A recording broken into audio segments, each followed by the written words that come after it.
So we're in the middle, I think, of at least paradigm shift, coming to soon a paradigm revolution. I think it's going to happen really in the next 10 years. And as you were discussing, this podcast and other writings that, myself, you, and all of us do, those are points of contact for the brains of those parties that may be initially resistant to an idea such as this about consciousness being all that there is. As a result of that consciousness being the only real game in the universe, those points of contact, to your point regarding your book, Your Brain is a River, Not a Rock, each of those points of contact causes those initially created connections within the brain to become a bit stronger Yep. because the person has an opportunity to reflect on the previous sets of information to which they've been exposed.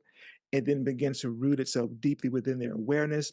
And then they begin to seek out opportunities to have such an experience, to quicken, if you will, that which is resident and always has been within them, which is a beautiful way to think of it because, you can look at it as an individual as you're doing these various things. And you're like, am I having an effect? Am I having an effect?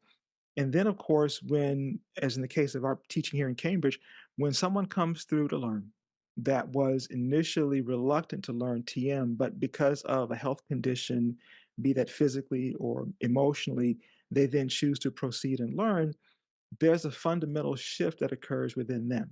And it occurs because they have heard about it, but they're now have, in this case, the technique of TM, the ability to experience it for themselves. And that becomes, I love what Maharshi would often refer to it as total knowledge. You have that intellectual understanding, but you also have this practical experience. You wed the two, and you then have that total knowledge experience. And I think you're absolutely right that as we continue to do this work, you, me, and a host of others, where these seeds have been planted, that it's going to bring about something that's fundamentally, radically different than what we have at present.